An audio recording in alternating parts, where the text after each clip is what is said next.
In the Daily Plunge, we are in the book of Genesis, chapter 19, verses 1 through 38.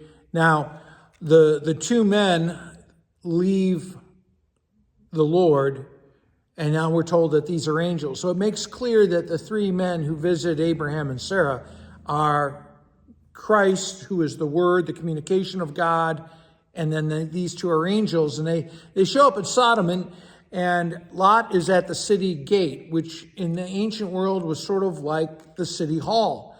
And he's there, and when these two people come in, he bows in reverence to them, in honor of them, and invites them to stay with him. And they're like, oh no, we'll just sleep in the city center, in the marketplace. And Lot knows how wicked and evil this city is. He's like, no, not a good idea. You need to come to my house. And when they do, all the men of the city show up at his door, and they want to molest these men. They want to have sexual relations with these men. And Lot goes out to meet the men of the city, right? He goes outside and begs them, and he's stuck because he's got one bad situation that he can exchange for another bad situation, right? There's just nothing but bad choices for Lot, partly because of his own bad choices. And so he makes an indecent proposal offering his virgin daughters in exchange so that the men of the city can rape them instead of these two guests. Lot is living in Gomorrah because he's accommodated himself to the sin.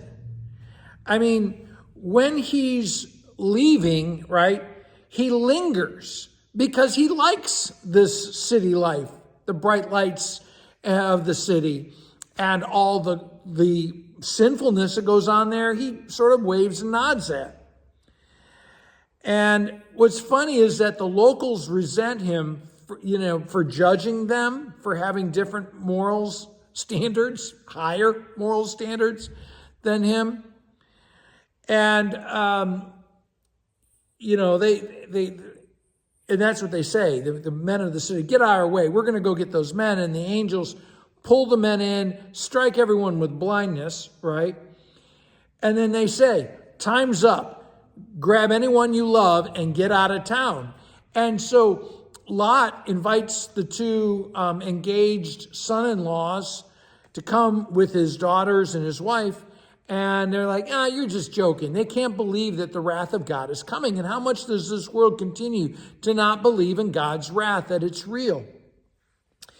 And so the angels urge Lot to leave, but he lingers, as it says in verse 16, because he likes living there. And he goes, well, I don't want to have to go all this way. Let me go to Zoar, because it's not as bad. I mean, I like the neighborhood all around, but Zoar is kind of a nicer place to live. And my point again is he is content. He has accommodated himself to the level of sin that surrounds him. And so the angels say, fine, just get to Zoar. And they can't even do that without his wife turning into a block of salt. They get to Zoar, and they're dirt poor, so he has to go live in a cave. But he's happy to live in a cave, right? Then, and still be in the same neighborhood. And there in the cave, his two daughters decide, no one's going to marry us now. We have a bad reputation because we're part of the destruction of Sodom and Gomorrah. And so they have incest with their father to produce children. And those become, their descendants are Moab and the Ammonites, who are enemies of Israel. And again, how this sin just keeps multiplying is the big part of the story of Genesis. Where's the grace? It was that God saved Lot, even a sinner, from the destruction that was coming. But the destruction comes because God is majestic and holy and righteous.